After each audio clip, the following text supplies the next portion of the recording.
नमस्कार दोस्तों, भक्ति सारांश यूट्यूब चैनल में आपका स्वागत। दोस्तों, हम आपके लिए एक साधु की कहानी लेकर आए हैं। एक गांव में एक साधु रहता था।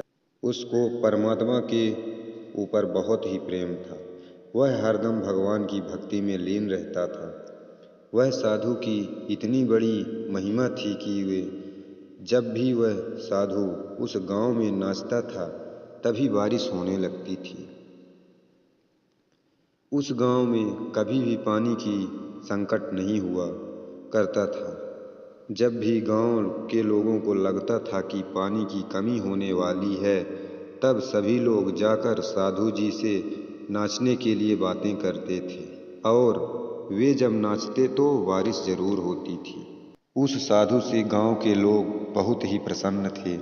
दोस्तों, एक दिन की बात है, जब शहर के 4 लड़के गांव घूमने आए, तब उनको पता चला कि किसी साधु के नाचने से बारिश होती है।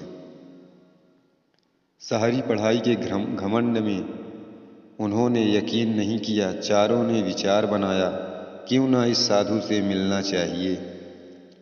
उन्होंने गांव वालों के सामने चुनौती दी कि अगर हमारे नाचने से बारिश नहीं हुई तो साधु के नाचने से बारिश नहीं होगी।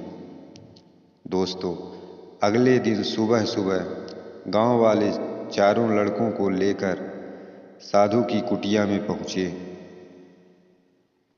गांव वालों ने महात्मा साधु से पूरी कहानी बताई। तभी उन लड़कों ने बारी बारी से नाचना शुरू किया।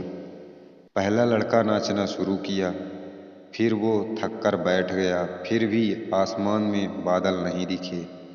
कुछ देर बाद दूसरे लड़के ने नाचना शुरू किया, फिर वो भी थक कर बैठ गया। आसमान में फिर भी बादल नहीं दिखे। इसी तरह सभी ने प्रयास किया, फिर भी बारिश नहीं हुई। अब साधु की बारी आई। वो साधु नाचना शुरू किया। नाचते नाचते घंटों बीत गए पर बारिश नहीं हुई। साधु फिर भी नहीं रुका, वह नाचता ही रहा। नाचते नाचते 2 घंटे बीत गए पर बारिश नहीं हुई। पर साधु तो साधु ही था, वह रुकने का नाम ही नहीं ले रहा था। धीरे धीरे शाम होने लगी। तभी आसमान बादलों की गड़गड़ाहट सुनाई देने लगी। साधु नाचता ही रहा। थोड़ी देर बाद वहाँ जोर जोर से बारिश होने लगी। यह देखकर चारों लड़कों आश्चर्यचकित रह गए और साधु से माफ़ी मांगी। फिर चारों लड़के ने साधु से पूछा, महात्मा जी, भला ऐसा क्यों कि हमारे नाचने से बारिश नहीं हुई और आपके नाचने से बारिश होने लगी।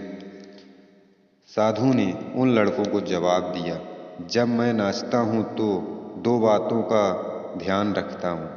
पहली बात तो ये है कि जब मैं नाचूंगा तो बारिश को होना ही पड़ेगा, और दूसरी बात ये है, मैं तब तक नाचूंगा जब तक बारिश होने लगे।